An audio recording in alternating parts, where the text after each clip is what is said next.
L'histoire commence par un flashback dans lequel un garçon nommé Olam Spencer raconte que la Terre se bat contre une autre planète appelée Alpha Centauri 1 depuis 2044. Le gouvernement et l'armée ont dû construire un dôme électrique géant autour de la planète pour la protéger des attaques aériennes incessantes. Spencer, qui rêvait de construire des fusées lorsqu'il était enfant, cesse de rêver lorsque son père meurt dans une attaque spatiale Centauri. De retour dans le présent, en l'an 2079, Spencer et sa femme sont en lune de miel à Sutton Woods lorsque la télévision annonce que Centauri a attaqué une communauté appelée Tolstoy. De plus, le journaliste indique qu'une forêt voisine a pris feu, sans que l'on en trouve l'origine. Au bout d'un moment, le couple part ensemble au travail.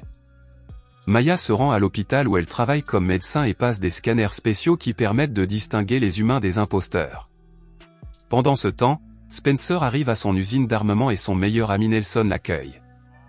Sur le chemin de leur salle, ils discutent de leur rencontre avec le chancelier, prévue le soir même. Spencer et Nelson atteignent leur salle et regardent fièrement leur arme de 80 tonnes. Cependant, le major Hathaway de l'autorité de sécurité terrienne, le département d'infiltration de l'ESA, interrompt leur discussion. Il complimente Spencer, affirmant que l'arme est une aubaine et qu'elle sauvera l'humanité de la destruction. Les deux hommes se disent au revoir et, après s'être serré la main, le major Hathaway électrocute soudainement Spencer, le faisant tomber au sol.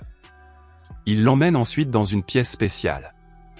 Lorsque Spencer reprend conscience, il se retrouve attaché à une chaise avec des fils attachés à certaines parties de son corps. Le major Hathaway demande à Spencer de le remercier pour les drogues qu'il lui a administrées, car elles lui faciliteront la tâche. Il déclare que le Centauri a ciblé et causé la mort du véritable Olam Spencer, un jeune homme prodigieux qui a réussi bien au-delà des espérances, étant un célèbre physicien subatomique et donc une cible très précieuse. Par conséquent, Hathaway affirme que l'individu qui occupe le fauteuil n'est qu'un imposteur et non le véritable Spencer. Le commandant Hathaway explique que Spencer est une réplique du vrai Spencer fabriqué par les Centaures. Il ajoute que ces réplicants sont des doubles biologiques impeccables de vrais humains, contenant des souvenirs greffés, et qu'ils ne sont pas conscients de leur statut de répliquant.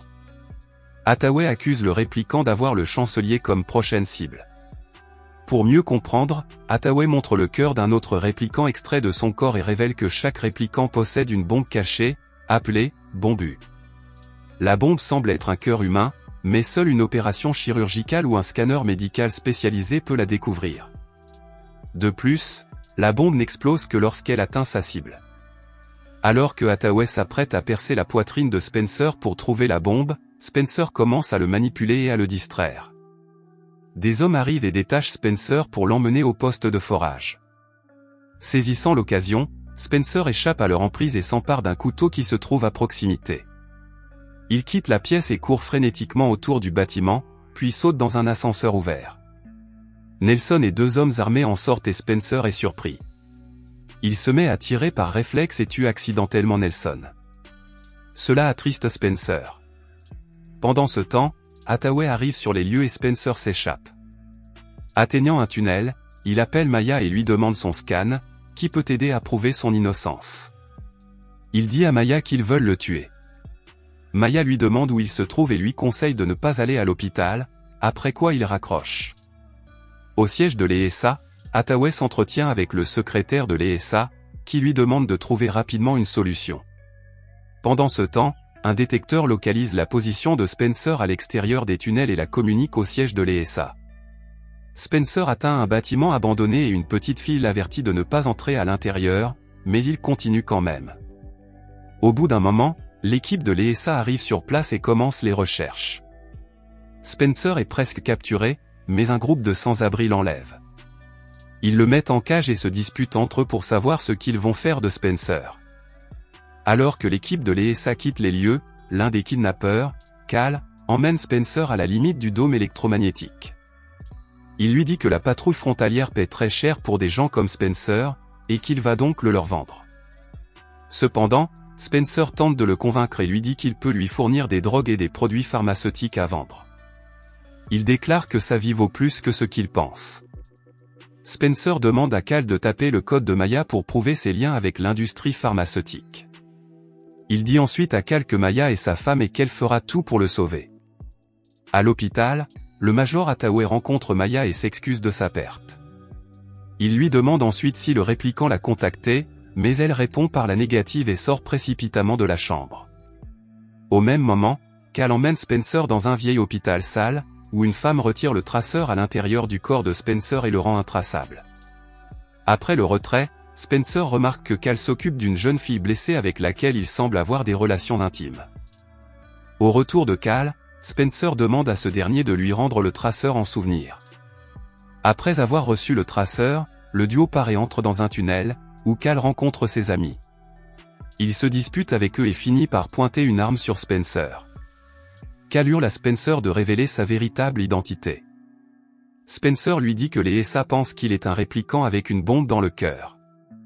Il ajoute que les SA pensent que la bombe vise le chancelier et qu'elle explosera dès qu'il sera près de lui. Cal rit de cette révélation et les deux hommes reprennent leur route. Après avoir traversé l'aqueduc, ils entrent sur une place appelée « Vétéran » et remarquent partout les photos de Spencer avec le mot « fugitif » écrit dessus. Cal donne à Spencer des lunettes de soleil pour couvrir son visage et le duo continue à marcher. Cependant, Spencer commence bientôt à avoir des hallucinations d'Hathaway autour de lui et à avoir des flashbacks de sa période avec Maya. Finalement, Spencer s'évanouit sur le sol et Cal le prend secrètement à part. Lorsqu'il reprend conscience, Spencer explique à Cal que les SA lui a administré des médicaments qui ont joué avec son esprit. Pendant ce temps, le Major Hathaway et son équipe arrivent sur la place à la recherche de Spencer. À leur vue, Spencer, portant des lunettes de soleil et un sweat à capuche, entre dans la foule et entre volontairement en collision avec Hathaway. L'équipe reçoit un signal de son traceur et commence à le traquer, tandis que Spencer et Cal se rendent à l'hôpital. Une fois sur place, Spencer retire un cadavre d'un brancard à l'extérieur de l'hôpital et y monte en tant que patient, tandis que Cal traîne le brancard. Pendant ce temps, le Major Hathaway se rend compte que le traceur est dans sa poche et que Spencer a été proche de lui. D'autre part, Spencer et Cal s'arrêtent devant la pharmacie, et Spencer utilise les gants de Maya pour prendre les empreintes digitales et ouvrir les portes. Alors que Cal récupère les médicaments nécessaires, il devient évident qu'il le fait pour la jeune fille blessée à l'hôpital. Cela fait chaud au cœur de Spencer, qui guide Cal pour qu'il obtienne les médicaments qui guériront les blessés de l'ancien hôpital. Spencer part ensuite à la recherche des scanners qu'il a demandé à Maya.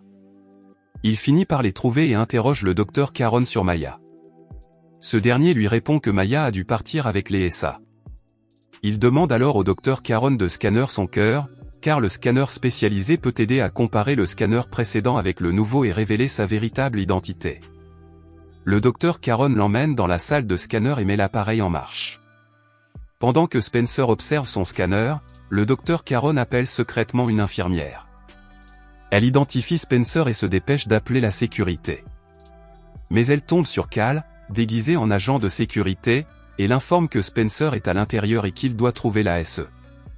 Dans la pièce, le scanner cesse de lire les données cardiaques et Cal entre. Il demande à Spencer de partir immédiatement alors que le personnel de sécurité entre dans la pièce derrière lui. Une bagarre s'ensuit et le docteur Caron poignarde Cal. Spencer se bat à nouveau pour Cal.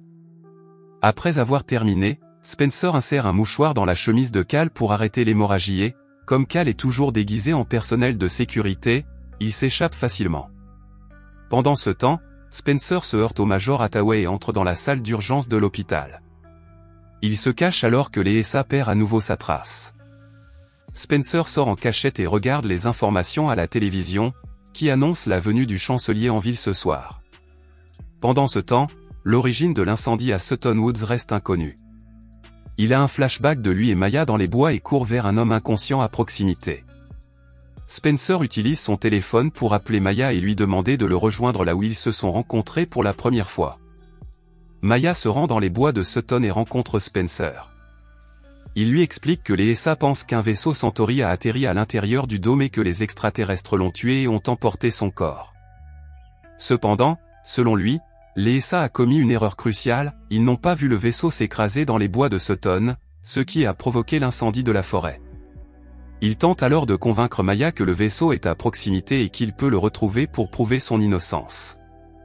Cependant, les SA les repèrent rapidement et le duo commence à fuir. Le duo localise le vaisseau accidenté et le fouille à la recherche de preuves. Pendant ce temps, les SA les rattrapent également et tentent de les empêcher de voir ce qu'il y a sous l'épave. Hathaway dit à Spencer que le cryptage s'est mal passé et que Spencer n'était pas un véritable imposteur. À ce moment-là, Spencer ouvre le vaisseau, révélant le cadavre de Maya. Il se rend compte que la véritable réplicante est Maya. Alors que l'imposteur Maya tente de s'échapper, Hathaway lui tire dessus et elle meurt sur le coup. Hathaway explique à Spencer que le véritable répliquant était Maya et que Spencer n'était qu'un moyen d'atteindre Maya. Alors que Spencer pleure la perte de Maya et tient son cadavre dans ses bras, l'équipe de l'ESA découvre également le cadavre de Spencer. En réalisant qu'il est un répliquant, Spencer fait exploser la bombe qu'il porte en lui. La bombe détruit tout ce qui l'entoure et tue Spencer, Hathaway et l'équipe présente. Le film se termine par le traitement des personnes de l'ancien hôpital avec le médicament que Cal a apporté grâce à Spencer. Il s'avère que la fille dont il s'occupait était sa femme. Pendant ce temps, les nouvelles annoncent la mort de Maya, Hathaway et Spencer. Cela attriste Cal et sa femme lui demandent s'il a rencontré Spencer, ce à quoi Cal répond « Je ne pense pas ».